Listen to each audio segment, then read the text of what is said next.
what did the Deputy President of the EFF say to the leadership of the EFF? He brought his financial statement.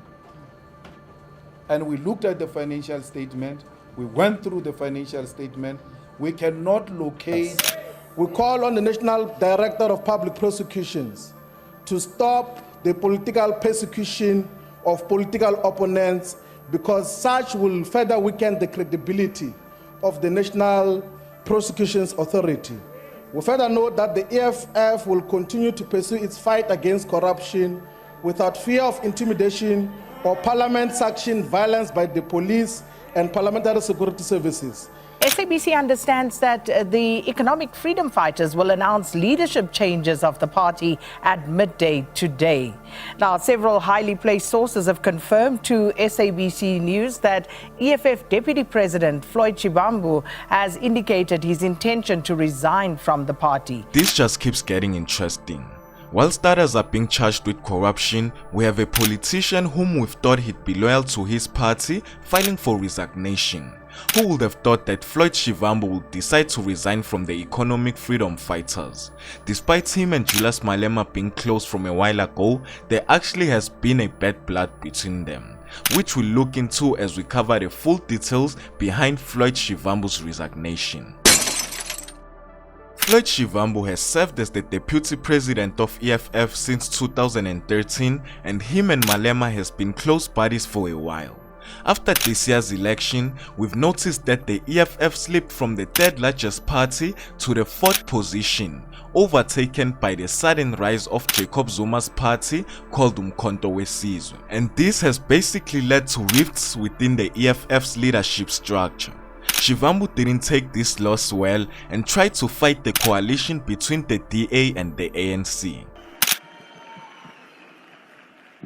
Thank you very much, House Chairperson. Commander-in-Chief, in the struggle for total economic emancipation in the entire African continent, the leadership of the Progressive Caucus here in the 7th Parliament, let me do what should have been done by now and acknowledge the presence of former President Jacob Zuma in our presence here in Parliament today. President, we had said in the budget vote on national treasure that we, as the economic freedom fighters, stand categorically opposed to the government, the so-called government of national unity. We correctly stated that a sensible approach should have been to construct a revolutionary government, a progressive government of forces whose umbilical cords are buried in the same yard. Maybe we're wrong to think that and believe that we share a common heritage and perspective with those that chose to constitute a government with neoliberal and neo-colonial forces. Instead of constituting a progressive government, the president of the ANC assembled a bloated executive of open-armor puppets, of semi-literate matriculants, of apartheid apologists, of ex-convicts, of waffling careerists, and called them a government of national unity. That's what we're dealing with now. I mean, we've seen him fighting the same matter in different interviews, which did not bring much results. We are not going to form part of any government with the Democratic Alliance. We're not going to sit alongside the Democratic Alliance and Freedom Front Plus in government as the economic freedom fighters.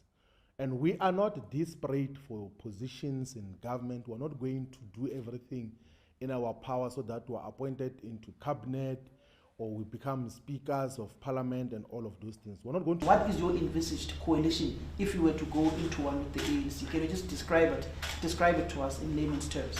If the ANC wants to choose that route, they can go ahead and do what they did in 1994. And we know what are the consequences of what happened in 1994. Black people and Africans in particular remain on the margins of economic participation in South Africa. Black people more or less stay in the same spaces that they lived under when apartheid had segregated black people to inferior spaces. It's still a lived reality. EFF supports a government of national unity, and all of a sudden, you have a very... we said that we're a government in waiting. We are not just an organization that is protesting and just complaining. We're an organization that has to take political power, take over the state, govern on behalf of the people of South Africa. Early this year, there has reportedly been tensions between Malema and Shivambu. There were already rumors that Floyd Shivambu was to resign from the EFF, which didn't go further. But they both dismissed these claims. The president yesterday, speaking about the unity of the organization at the gala dinner in particular, he did mention your relationship with him and how you're not competing. But some people saw it as a warning to you. What do you say to such reports? No, they are just taking things out of context. There will never be a time that the EFF will be divided because of my differences with the Commander-in-Chief. We have been working together. I was thinking that for 15 solid years, like literally getting to interact every day for the past 15 years since we started working together politically. So we've been together and we'll be together forever. We represent a generational mission which will never be distracted by anything. And more than being political partners in terms of the political work, we are brothers. It's like as if we are blood brothers. So there is never a time that the EFF will be distracted. So the opportunists, of course, they will try to give whatever interpretation, but we are a solid organization. That is why we were able foundationally to rally everyone else behind the struggle for economic emancipation in our lifetime. It is a solid program which we are going to sustain until we attain victory of all the progressive forces, not only in South Africa, but in the entire continent. After having a fallout with Julius Malema, Shivambu then decided to file for his resignation on the 14th of August 2024. According to the source, Shivambu was approached by a group of wealthy business people who allegedly promised him money to fund his own campaign to contest Malema at the party's elective congress in December 2024. And it seems like he has accepted the offer. This was also after there were rumors that Jacob Zuma offered him a position in his party called Umkhonto Wesizwe. I've decided not to renew the membership of the EFF because I will join and participate in Umkhonto Wesizwe party. Shivambu's resignation is further clouded by allegations that he may face charges related to the VBS Bank scandal, in which him and his ex-friend Malema are implicated in. The EFF was expected to brief the media on the 15th of August 2024, which revealed that there are other members leaving the party as well, and Zwanele Manyi is one of them. Check this out for yourself. So the letter says, "Greetings, Comrade President. The chairperson of Ward 44, Johannesburg, has informed me that my membership of the EFF has lapsed. And I said, please be informed that I will not renew my membership of the EFF in Ward 44, which is one of the best performing wards in Johannesburg region. I also request to resign my position as Member of Parliament and all positions in the EFF. I will only do so after receiving a go-ahead from the organization because it is the EFF that deployed me to Parliament. I cherish and appreciate the work that we collectively did in the EFF and building a formidable organization. And just to give clarity so that there is no speculation, I've decided not to renew the membership of the EFF because I will join and participate in Umkhonto Wesizwe party. I am not going to speak here in Winnie-Madikizela Mandela House as to what is the basis of that, because that will be tantamount to campaigning already for Umkhonto Wesizwe party. So I'm going to be actively involved in Umkhonto Wesizwe party and shape its direction and the politics that are obtaining today in South Africa.